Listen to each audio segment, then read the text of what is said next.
ఎక్కడి నుంచి వచ్చారండి? గాజువాక నియోజకవర్గం. గాజువాక నియోజకవర్గం.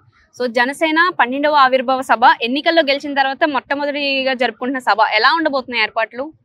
ఇది భారతదేశ చరిత్రలో కనీ విని ఎరగనిది ఒక చిరస్థాయిగా మిగిలిపోయే సభ ఇది. ఎందుకంటే నిస్వార్థపరుడు, నిజాయితీపరుడు, రాష్ట్ర ప్రజల కోసం అహర్నిశలు కృషి చేస్తున్న ఏకైక ప్రజానాయకుడు పవన్ కళ్యాణ్ గారు. ఎందువల్లంటే ప్రజల గుండెల్లోంచి వచ్చిన నాయకుడు. దేశ రాజకీయాల్లో జన సమీకరణానికి ఒక పిలుపు చాలు, ఎటువంటి మొబిలైజేషన్ లేకుండా వచ్చి ప్రజలు స్వచ్ఛందంగా కార్యకర్తలు కానీ ప్రజలకు కానీ వచ్చే ఏకైక పార్టీ ఏదైనా భారతీయ చరిత్రలో జనసేన పార్టీ. ఈ పార్టీ దేశ చరిత్రలో రేపు ప్రతి పార్టీ వైపు చూడవలసిన పరిస్థితి వస్తుంది.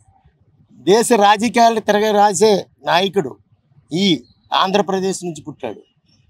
సౌత్లో చరిష్మా కలిగిన నాయకుడు పవన్ కళ్యాణ్ గారు.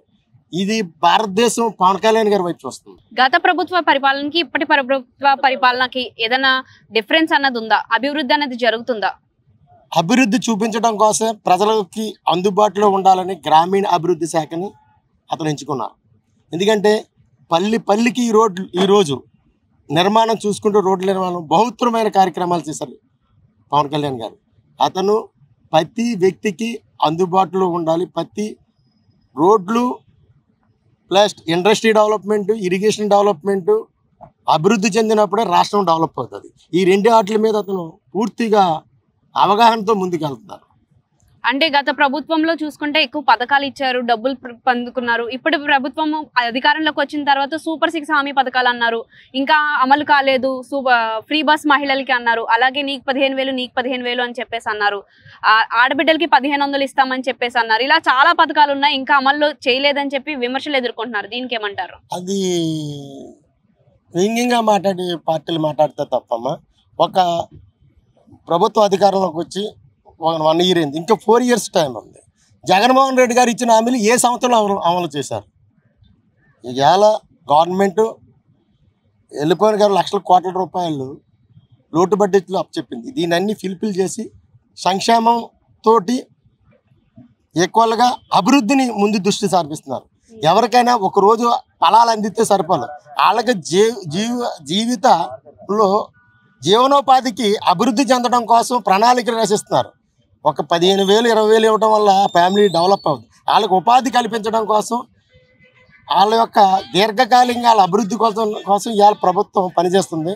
అవన్నీ పథకాలు సూపర్ 6 అమలు జరపలేదంటే నాటి నుండి నేటి వరకు ఇటు కూటమి ప్రభుత్వం అభివృద్ధి మీద సారిస్తున్న దృష్టి ఏ ప్రభుత్వం ఇప్పటి వరకు స్వతంత్రం వచ్చిన తర్వాత ఏ ప్రభుత్వం అమలు చేయలేని పరిస్థితుల్లో ఉండేది. కానీ పవన్ కళ్యాణ్ గారు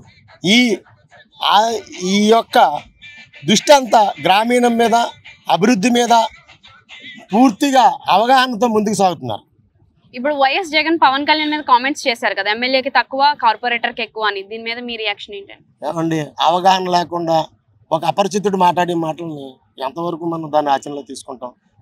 ఈవేళ 11 సీట్లకే తన పరిమితం చేశారు. అది 100% స్ట్రైక్ రేటు తీసుకున్న పార్టీ ఈవేళ వరకు భారతదేశ చరిత్రలో ఏ పార్టీ లేదు. అది జనసేన పార్టీ. ఆ పార్టీని విమర్శించే స్థాయి ఏ రాజకీయ పార్టీకి లేదు. అతను విజ్ఞతగా మేము వదిలేస్తున్నాం. ఎందుకంటే విమర్శించడం చాలా ఈజీ, దానికి పస్సు ఉండాలి.